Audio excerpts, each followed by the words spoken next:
Hi, welcome to another video tutorial. So we have come to a point that we can now safely do some JavaScript onto website, as we have went through a proper coding basic that is for JavaScript.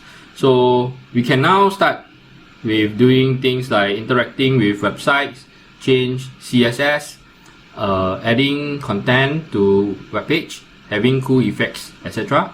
So in this course, we will be hovering around with the document object model, or in short, the DOM.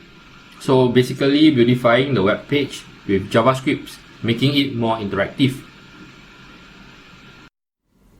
So what is document object model? When our web page is loaded onto the browser generates an object called the document object. We can interact with this object to add and modify the web page. So basically it is an API to the page and interfacer. We can go into the console and type document. It will show you the document object. Let me do a demonstration. So over here, I just do document,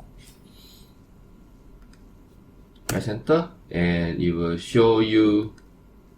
I can expand this, show you everything that is related to the web page itself. So like for example, the URL, the base URL, the title. There's a title somewhere here. I think it's called document. Right. So as you can see, this is a representation of what is being defined as for our web page. Currently it is blank. So we can also click on the body, go to element, then this body basically has nothing. So if I click on the head, over here it says that the head is called title, and this is on the pretext that on HTML level, but in the console under document object, it shows you every single properties. So this has more information. So if let's say let's minimize this. Before that, over here the URL, this is the URL and this is the title of the document. Let's say I want to display the URL. I can just call for document, because this is object, so we say URL, and it will just return me with the URL address of this web page. Then there are tons of things that we can do, like maybe get element ID, etc. So the document object model described as a tree with HTML as the root. So I have always said about the parent and child relationship. So this is one of the use case. For example, a web page, HTML at its roots. So within it, it has many things like perhaps the body tag. So the body tag is the child of the HTML, therefore making the HTML as a parent. So within the body tag, we may have other tags, like for example the H1 tag, H2 tag, so on. So these H tags are the child of the body. So when a HTML website, a slash is a root. So then inside of it, we probably have the body tag. Then inside of each of the body, we have perhaps like H1, then we have like H2, so on and so forth. So this is the child of the body, but the body is the child of the root. So so referencing this knowledge in the DOM, each of the parent and child are called the node. So this is a node, this is a node, and this is also a node. So at the top, which is the HTML, is called the root node, because this is a root. So inside of all these child are called the element node. So the body is the element node, and the H1, H2 are also the element node. However, in the H1 and H2, perhaps we have some text inside. So let's say there's some random text. So this text is called the text node.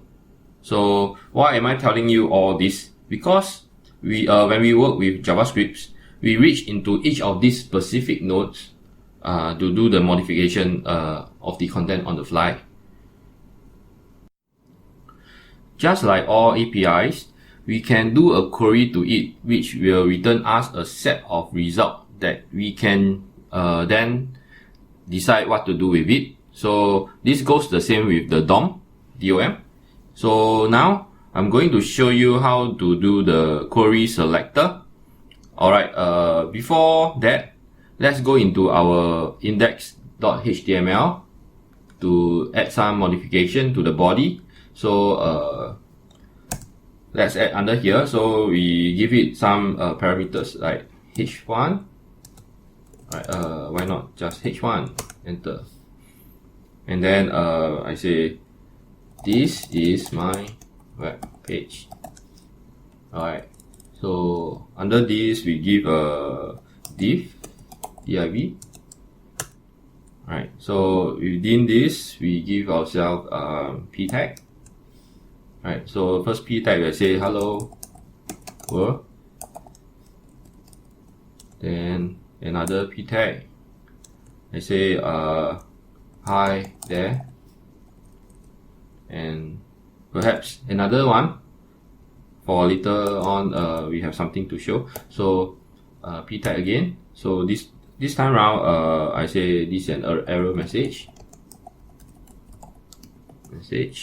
Right, but for this p tag we want to bind a class to it. So to bind a class in HTML, we just do this. Same for this, you see scripts, then we give it a source that is equal to something. So over here I say I want to have a class. I want equals to the class name called error. Alright, so save this. Okay, so next we go back to the scripts. Over here, before that, let's go to the HTML website. So we see this is our this is my web page. Hello world, hi there, error message, right? Then alright, so in the elements I should see the same thing. Hi there. Okay, great. Go back to console, logs. Okay, let's add something in our JavaScript. So we're going to say const paragraph is equals to document dot query selector. Alright, so this guy. Okay. Alright, so when I do this, basically I'm just telling the JavaScript that I want to know the document, and I want to select the I want to use query selector, and I have not yet defined anything within the bracket. So if let's say we want to see the p tag, so I have to put in this p. So take note of the quote, and then we need to do console.log and paragraph. Save this and let's do a preview. And you can see that hello world is being selected because this is the first p tag. We can also do this selection for the class. So over here, let's go back to the JS. We can, instead of p tag, we say dot error. So just now we define our class called the error, right? So, and over here, dot means class. So take note of that. Save this and preview. So I have the p tag with a class called the error, and the message is called error. And let's say I want to choose other p tags, maybe this guy. So how do I do that? So let's go back here.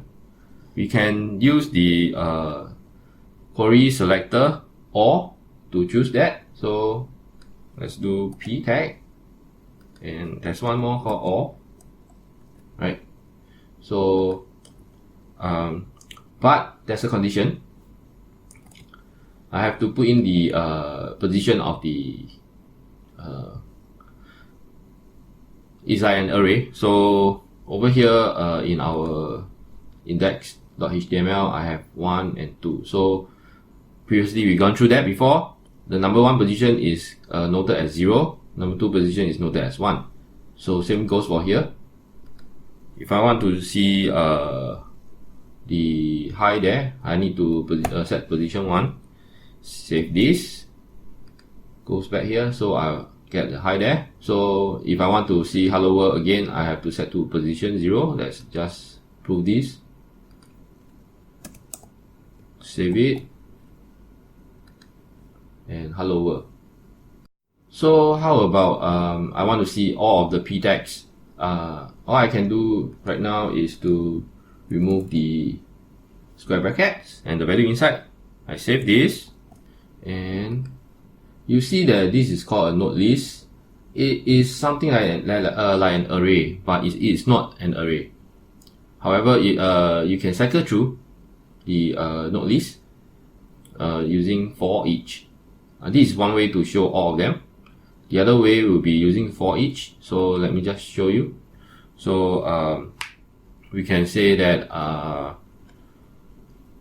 right, so we can take away this and say paragraph dot using the for each method, and we say we want paragraph into an arrow function, curly brackets, and we say console dot log paragraph. Alright, semicolon here, and I save this and preview. So you can see that this is being displayed as each line. I would safely say that the most of the time we will be using query selector all to get our stuff out from the DOM. So I would like to also show you another method to query the DOM instead of using the query selector. So let me first modify the header tag in the body. I'm going to modify this. So what I'm going to do is that I'm going to say that h1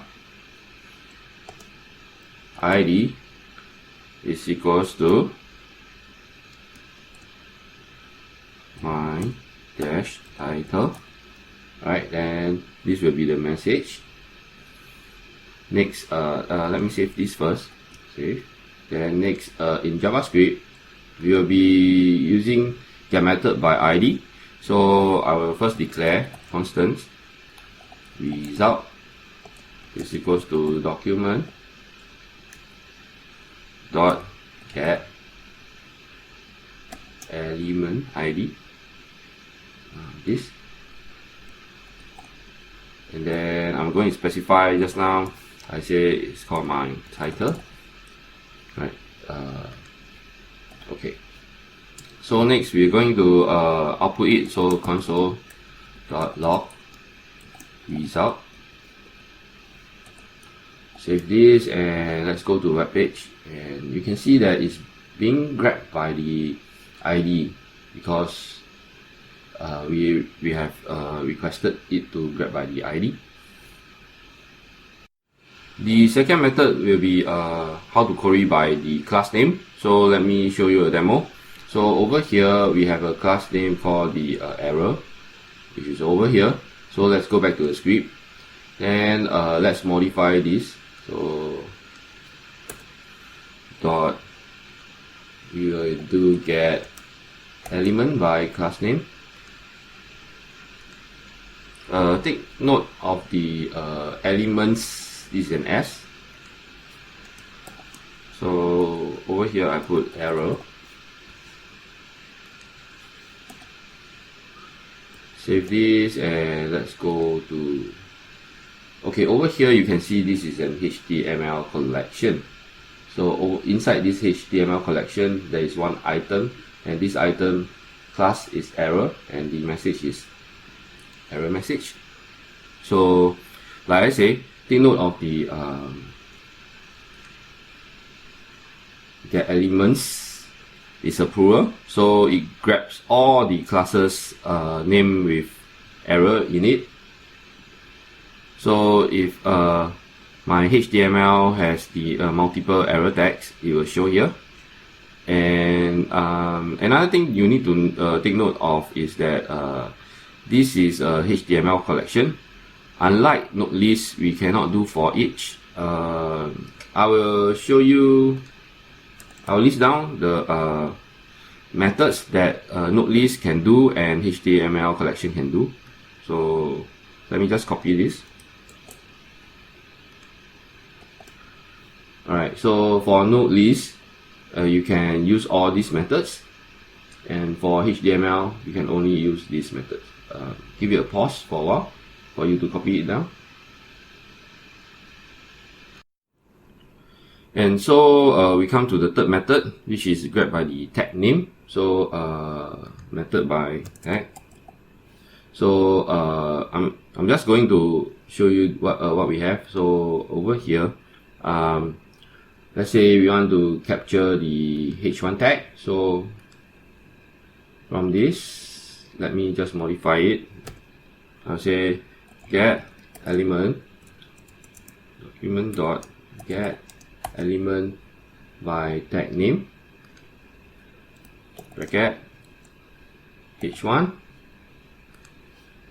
semicolon, save this and preview. This is a HTML collection. So inside HTML we have one item, and this item is the h1, which is the title. And we can also let's go back to index. We have p tag, so let's try p tag. So all you need to do is type in p here, save this and preview, and you can see that there's 3 line is equal to 3 means there's 3 lines, and we can see that all of them are listed. You can specifically choose which p tag you want. So by calling it, for example, I want the second one, I put number 1, save, and here says hi there. To verify it, let's click here. So this is the first, this is the second, so hi there. We can capture the third one too. Let's go back to script. So you still remember 0, 1, 2, so this will be 2 if you want the third p tag. There you go. Now that we know how to select things in HTML using DOM with different kind of methods, we need to know how to modify it. So let's add a new part to the HTML under the body. So let's put it under here. We give it a div also. Let's do this. Right, okay. Then I would say that I want to have a p tag, and content will be here is my content. Right. So for this div tag, I'll give it a class.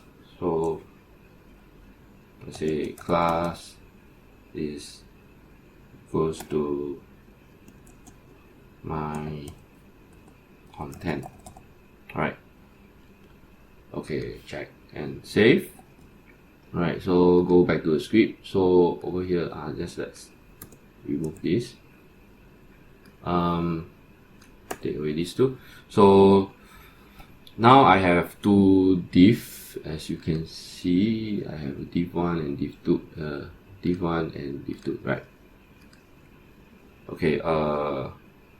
Let's just say constant data is equals to document dot query selector and let's say I want to see my p tag, and by doing this we know that we'll capture the first line. Console.log data. Save this, let's preview, and over here indeed we display the first line of the p tag, the first one that come in. We see the whole string. So what if I would only want to view the content without the p tag? We can use a property of the query selector called inner text. We can type it over here. So dot inner text, save this, and we would see the content only without the p tag. And let's go back. Right, so if I want to modify this, lucky for us, we learned JavaScript that we can do this. Data dot inner text is equals to, let's give it a new text, say hi there. Right, so semicolon, and then let's save this and preview, and you can see that the text has been modified, and this is how we do modification of the HTML codes. Now by doing the data.inner text equals to something, so over here we say hi there, we didn't permanently overwrite the existing content. This is what we learned previously on my course. You only temporarily replace it. So if I delete away this line, and if I just do console.log inner text, it will just show the previous text. We can also do append, for example, plus equals to, and this time around I put a space, and let's save this. You can see that here is my content, hi there. So this is what we have just appended, and this was the original content. Next, I would like to share with you how to update, for example, all the p tags. Let's say we're going to put in something like plus equals verify at the end of the text. We can use for each, and we can do it by, through the callback function. So let's query selector all, because we're going to choose all the p tags. So over here, just let me remove this. You say data dot for each value is arrow function, curly braces, press enter. So over here I say console.log value dot inner text. Okay, so next I will say that I want to have value dot inner text plus equals verify. Right, so semicolon, and now we're done. Save this and output, and you can see that over here, here is my content, verified, hello world, verified, hi there, verified, error message, verified. I was looking over here. Say if we want to change the content inside a class, for example this class, my content, we can do this by similar. So we say constant my class is equals to document dot query selector and dot my dash content. So we know that dot stands for class. Then now console.log, we're going to display it first to check whether we are right. So my class dot inner HTML. Save this, and right, so we have a p tag here, say that here is my content verified. Right, so if I want to change what is inside, we can do my class dot HTML inner HTML equals to something that's new. So you can say new data here and save it. It says new data here, but if I know that I want to have like p tag or whatsoever tag that we want, we can just put it in p, and right, so we can do that. You can see that it also display here. Alright, let's try to modify this to a h tag. For example, we're going to change this to something else. We say we want to have h1 and say test new content h1. Right, so save this and see that this is being overwritten. And let's say I want to add new lines to my class. So how do I do that? I can just simply put a plus here, save this, and the original code is here, and this is my new code that is added onto it. So most of the time, appending data like these are done systematically, like an update from a database and display it to your web page. So the code will be like this. Just let us use an array to represent the database. So we say constant my array is equals to data1, comma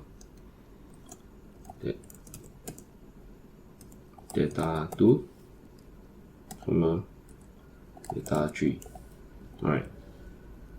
Next, we say my array dot for each arrow function, we say output is equals to my class dot inner HTML plus equals to, let's say I want p tag date update. Okay, let's use template string.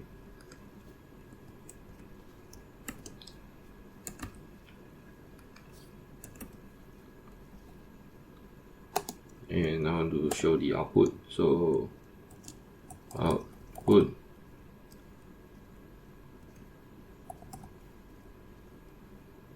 and then I close my p tag.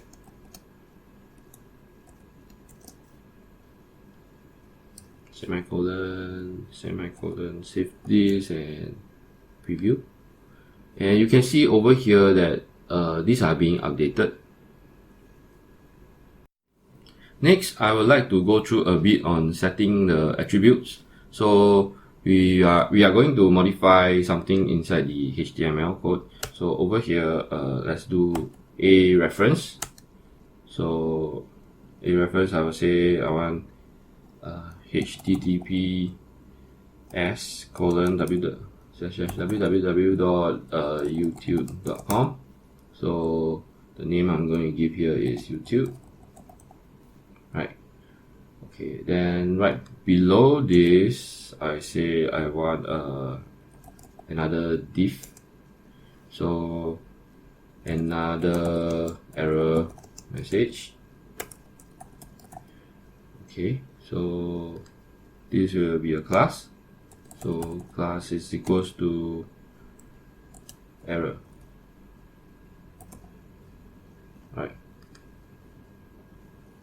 Save this. Then let's go to the script. We have removed all other previous commands. So now we define constant YouTube is equals to document dot query selector. This time around we are going to get the A tag, the anchor tag. So we're going to display console.log YouTube dot get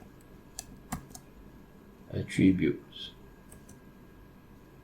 and this time around inside we're going to say href.